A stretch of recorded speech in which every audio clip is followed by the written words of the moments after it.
President Maduro in Venezuela says that he's getting ready to invade his country. What is his message to him? Well, I would say this right away. Stop sending Tren de Aragua into the United States. Stop sending drugs into the United States. We knocked off actually 3 boats, not 2, but you saw 2. And the problem is there are very few boats out in the water. There are not a lot of boats out in the water. I can't imagine why. Not even fishing boats. There's nobody. Nobody wants to go take a fish.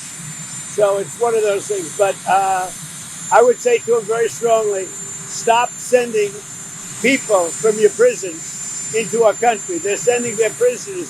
They've done that already. So the numbers just came out.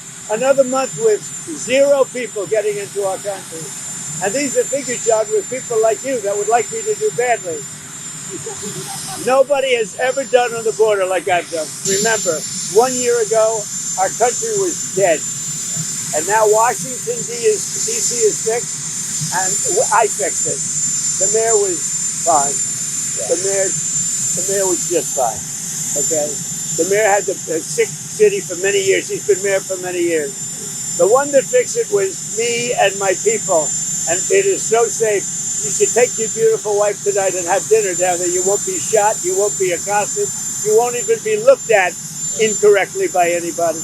Washington, D.C. is safe. Now we're going to Memphis, where it's pretty rough, to put it mildly. And then we're going to have to go. A friend of mine who is a big railroader, he stops at all the cities. He knows every city. He said, sir, you have to save Chicago. So I'm going to go to Chicago early against Pritzker. Pritzker's nothing. If Pritzker is smart, he'd say, please come in. So last week, over the last week and a half, 11 people in Chicago were killed, murdered, and 38 were shot. And then Pritzker, and by the way, this is going on constantly. If they lose less than 6 or 7 people a week with murder, they're doing a great job in their opinion. Yeah. Chicago is a death trap, and I'm going to make it just like I did with D.C., just like I'll do with Memphis. Well, I just want something to happen, whether it's federal, state, and most likely it's going to be state. The question is whether or not we overlap with a federal judge. So they're looking at that. But the state is very competent. The governor's doing a very good job. As you know, they have the death penalty.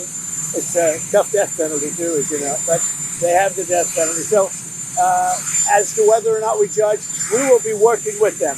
We may or may not be able to judge. When it comes to the governor of Utah, what do you make of his overall message of nonviolence? Well, I agree with it. I agree 100%. But most of the violence is on the left.